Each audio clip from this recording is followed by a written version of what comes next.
Lecture de l'évangile de Jean, les versets 19 à 51.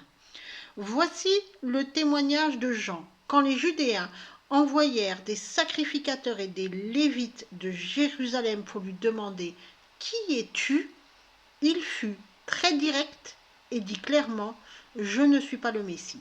« Alors qui es-tu » lui dirent-ils. « Es-tu Élie » ? « Non, je ne le suis pas, répondit-il. « Es-tu le prophète, celui que nous attendons » ? « Non, leur dit-il. Alors ils lui dirent « Qui es-tu » afin que nous puissions donner une réponse à ceux qui nous ont envoyés. Que dis-tu de toi-même ? Il répondit avec les mots de Ésaïe le prophète.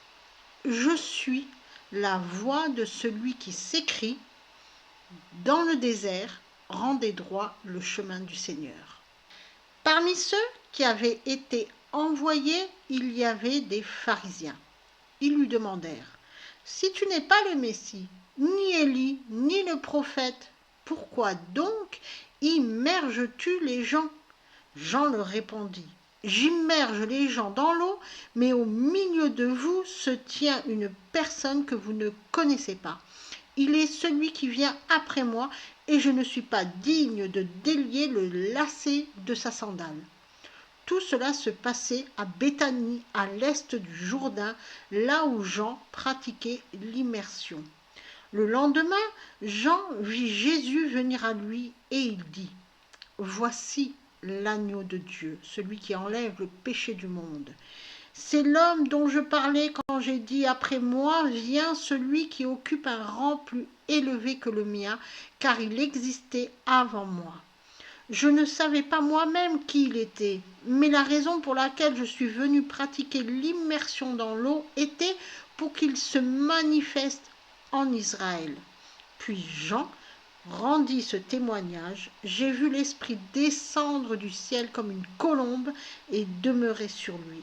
Je ne savais pas moi-même qui il était, mais celui qui m'a envoyé pour pratiquer l'immersion dans l'eau m'a dit « Celui sur qui tu verras descendre l'Esprit et demeurer, c'est celui qui immerge dans l'Esprit Saint. » Et moi, j'ai vu et rendu témoignage que celui-ci est le Fils de Dieu.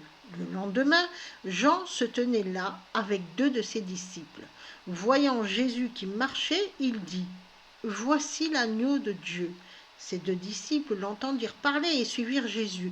Jésus se retourna et il vit qu'ils le suivaient. Alors il leur demanda « Que cherchez-vous » Ils lui dirent « Rabbi », ce qui signifie maître. « Où demeures-tu » Il leur dit « Venez voir ». Ils allèrent donc et virent où il demeurait et restèrent avec lui le reste de la journée. Il était environ 4 heures de l'après-midi. André, frère de Simon Képha, était l'un des 2 qui avaient entendu Jean et suivi Jésus.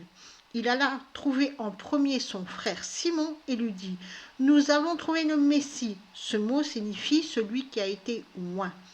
Il l'amena à Jésus. En le regardant, Jésus lui dit « Tu es Simon, fils de Jonas. On t'appellera désormais Képha. » Ce mot signifie rocher.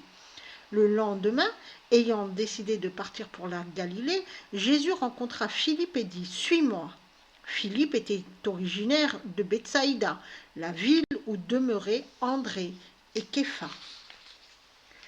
Philippe rencontra Nathanaël et lui dit « Nous avons trouvé celui dont Moïse a écrit dans la loi et les prophètes, c'est Jésus, fils de Joseph de Nazareth. » Nathanaël lui répondit « Nazareth ? Peut-il venir quelque chose de bon de là-bas » Philippe lui dit « Viens et vois ».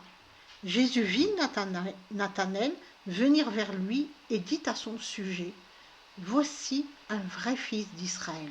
Il n'y a rien de faux en lui. » Nathanaël lui dit « Comment me connais-tu » Jésus lui répondit « Avant que Philippe t'appelle, je t'ai vu quand tu étais sous le figuier. » Nathanaël dit « Rabbi, tu es le Fils de Dieu. Tu es le roi d'Israël. » Jésus lui répondit « C'est seulement parce que je t'ai dit que je t'avais vu sous le figuier que tu crois ?